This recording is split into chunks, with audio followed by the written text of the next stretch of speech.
Good morning, and this morning I want to talk about EA's Anthem. And the reason I want to talk about it now is that it's been out for a little while now and the dust has kind of settled somewhat, but it's still a game that is causing a certain amount of controversy, not least with it maybe bricking people's consoles. But Anthem's gestation, from its first announcement through to its final releases, has not been a smooth one. And we all know the stories. It's had downgrades from its initial reveal, although it still looks fantastic. And, you know, I had my doubts about the game right from the beginning. It was obviously going to be a game as service. And it was obviously going to be a Destiny clone, which is kind of what it's turned out to be. When we first saw it, though, there were some really exciting things about it. You know, it is a Bioware game. And when we saw Fort Tarsis, it did look like it was going to have elements of a Bioware game. However, in the final game, it's nothing like the bustling Fort Tarsis that we got in the reveal. And in fact, from, well, my experiences of it in the demos, and what people have subsequently said about it, you know, in the final game, is that it's empty. You know, Fort Tarsis is a shell. It does very little. And it's almost like Fort Tarsis is a microcosm of the whole game. It's a shell. BioWare make great stories. They make games that have fantastic stories. Knights of the Old Republic, Dragon Age, Mass Effect. Where's the bloody story? As I said before, the game is empty and it's dull, with an end game that, by all accounts, is a complete letdown and a bit of a drag from what I can gather as well. This is reflected in the Metacritic scores. It's had a 56 for PS4, 60 for the PC, 67 for the Xbox, and the user ratings are between 4 and 4.1. Which, by anyone's standards, is not good. And even if you take into account that some people may just be, you know, having a go at the game because it's EA and they just want to have a go at EA, even if you take that into account, this game is not doing well as regards its scores, either from professional reviewers or from the public, people who are playing the game. The demos were a mess, and they didn't help generate any real interest, and neither did the release date nonsense, which, well, needed a bloody instruction manual to understand. And I actually think that EA are engaging in a kind of confusion attempt. They're trying to confuse us into buying their bloody products. And I've heard people talking about FOMO, or the fear of missing out. But what it seems to be here is that FOMO actually stands for fucking obvious marketing obfuscation. They're making everything so complicated and so difficult to understand that we kind of give up and just hold our hands up and maybe go and buy the game. Well, it didn't bloody work, did it? How about just kind of settling down and just releasing a game? Let me put this in perspective. EA actually did that recently with a game. I don't know if you guys know what I'm talking about. You probably do, because it's taken the internet by storm and the gaming community by storm. And that game's Apex Legends. Apex Legends came out with no fanfare. There was no great build-up. They just released a game that was solid and did what it said on the tin. And it's doing well. Surprise, surprise. Maybe you can actually learn something from this, EA. When you've got a game like Anthem that even Digital Foundry look at and have issues with, because, you know, I think Digital Foundry, I know some people have a problem with them, but I think Digital Foundry are pretty fair generally. And they have some serious issues with this game. And, you know, even they've described it as boring. So there's a problem. And I do think that EA need to learn from this, and they need to learn from Apex Legends and maybe have a rethink and go back to actually just making games. It's clear that this game shouldn't really be called Anthem at all, because it's such a disaster that, well, unless they do something drastic, we're all going to be attending its funeral soon. So maybe we should change its name to Requiem. We'll have a funeral and burn it on a pyre and maybe forget about it. But the problem there is, do we also forget about Bioware? Because we all know EA's track record, and Bioware have had a couple of relative failures now. You know, Mass Effect Andromeda didn't do particularly well, and, well, it was a bit of a laughingstock for a while with the facial animations and all that kind of thing. And I don't want Bioware to go the way of so many other companies that EA have chewed up and spat out. When you've got the likes of Command and Conquer now coming out as a mobile game, and you've got Dungeon Keeper coming out as a mobile game, and they're both, well, Dungeon Keeper, from what I understand, is full of microtransactions and is a complete shadow of the previous games. And it looks like that's going to be the case with Command and Conquer as well. This is extremely worrying. We've seen what's happened to Amy Hennig's outfit with the Star Wars game they were working on. EA have no qualms about crushing a developer if it's not fulfilling its potential, if it's not making the money they deem it should be making. So I don't know where this leaves Bioware. And I don't want Bioware to fail. I want Bioware to be doing what Bioware do best, making great story-based games.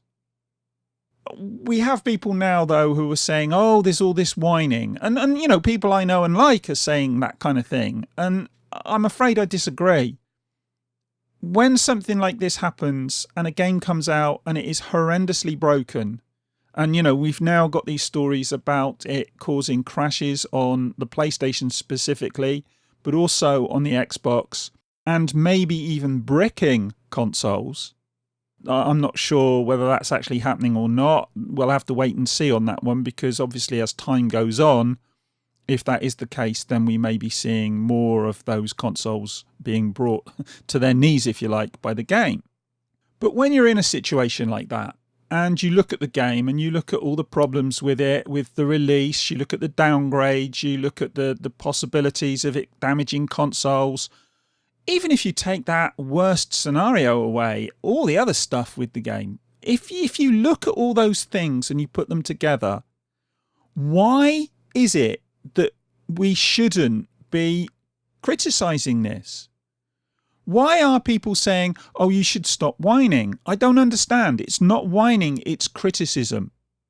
And as long as that criticism is fair, and in this case, I think the criticism has been fair for the most part. You know, you take aside the people who just want to kick someone when they're down. There's a lot of valid points being made. This game is broken. And people need to know that.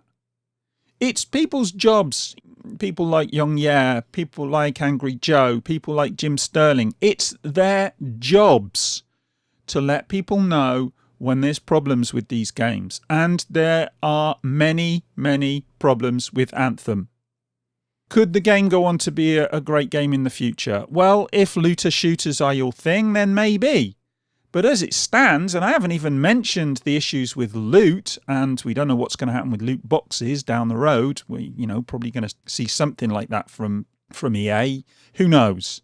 Because these companies have got a track record now of bringing in loot boxes after the fact, or at least some form of microtransactions.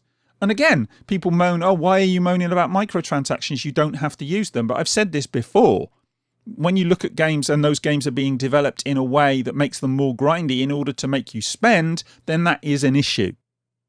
It's affecting game development. And when these things affect game development, then it's a problem for gamers, because we're being induced to spend extra money. And you either spend the extra money, or if you're a bit of an obsessive compulsive, you get sucked into spending more and more and more in terms of your time. Or if you're like me, you just think, well, this game's buggered and go and do something else. And do we want that to happen with games? Do we really want people to be leaving games because they're fed up with them, because they're too grindy, or because, they're being induced to spend money? It's affecting game development now. And I know I've gone off topic somewhat here, but it worries me. It worries me. If you look at what's happened with Anthem, Anthem isn't the kind of game that we would expect from Bioware. And why are Bioware making this kind of game? Well, the reason Bioware, in my view, are making this kind of game is because EA wanted their Destiny. They wanted their game as service model type game. And so Bioware were kind of pushed into this niche, a niche that isn't really what they're suited for. Bioware make great games based on story. And look, these guys are talented developers. And okay, I've got issues with Anthem, and there's lots of people who've got issues with Anthem, but the guys making Anthem are talented. They're obviously talented. Even with the downgrades, the game looks fantastic. The mechanics are fantastic. The flying is fantastic. It's just a shame that you fly around in the game and then the game falls flat on its face. And when you're falling flat on your face from a great height, it's bloody painful. And that's where we are with Bioware at the moment. And I am really worried for them. It could be that Anthem is their last game. Dragon Age is apparently in development, but that means nothing to EA. We've seen them cancel games. And it could well be that they would cancel BioWare's next game and just break up BioWare. It's what they do. EA destroy developers. That's what they do. That's their mode at the moment. There used to be a time when EA stood for quality. What it stands for now is destruction. They've destroyed so many developers now that you have to be suspicious of them. You have to. You have to come to an EA game with a certain amount of reservation. And if you think that's a problem, then you're missing the point. You're pointing the finger at the wrong people. If someone is pointing out that there's a problem with a game, that's fair enough. You shouldn't kill the messenger. Have a look at the message. Anthem, it seems, well, it doesn't seem, it is a mess. If you enjoy Anthem, if you're having fun with Anthem, if you're hoping that Anthem improves over time, great. I hope it does. I hope you continue to enjoy it. I hope the game gets better. I hope you get, more story content. But even with the roadmap, from what I can tell, there's not, a great deal to be excited about. But look, as I say, if you are enjoying the game, fine, enjoy the game. But don't criticize people who have genuine reservations about it.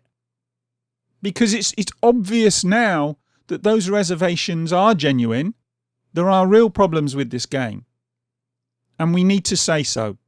It has to be said. And hopefully, EA will see this. I doubt it, but you never know. Pigs might fly. They might see this. They might see what happened with Apex. And they might take a step back. You never know. Crazier things have happened. They might take a step back and let BioWare actually make the game they can make. Yeah, I know it's not likely. But we can live in hope, can't we? I want to see BioWare making great games again. I want to see EA backing off, not focusing so much on money, and letting the developers make great games, and then they can step back and rake in the money. Because I don't mind them making money. As I said before, it's just when the money drives the development, not the other way round. I think that Anthem is a symptom of a wider problem. Everybody in the gaming industry wants cornflakes. They make cornflakes. Cornflakes is a great seller, so everyone tries to make cornflakes because they want a copy, rather than trying to make something innovative and interesting of their own. And, you know, some people might think that if a game's got good mechanics, that's enough, but that's not enough for me. And it's certainly not enough when you're dealing with a developer who's got a track record for making fantastic games of extremely high quality. Because this isn't of the same level. Not in my view, anyway. But anyway, look, that's me done. It's a very kind of rambling one, this one. As I say, I haven't said much about Anthem before, but I just wanted to get this off my chest. I just hope that, while we may be singing a Requiem for Anthem, I just hope we're not singing a Requiem for Bioware. I really do. But anyway, that's me done. Let me know what you think in the comments. Like, dislike, all the usual stuff. And you know what I'm going to do? I'm going to go and get myself a cup of tea. And I'll speak to you guys in the next one. Bye.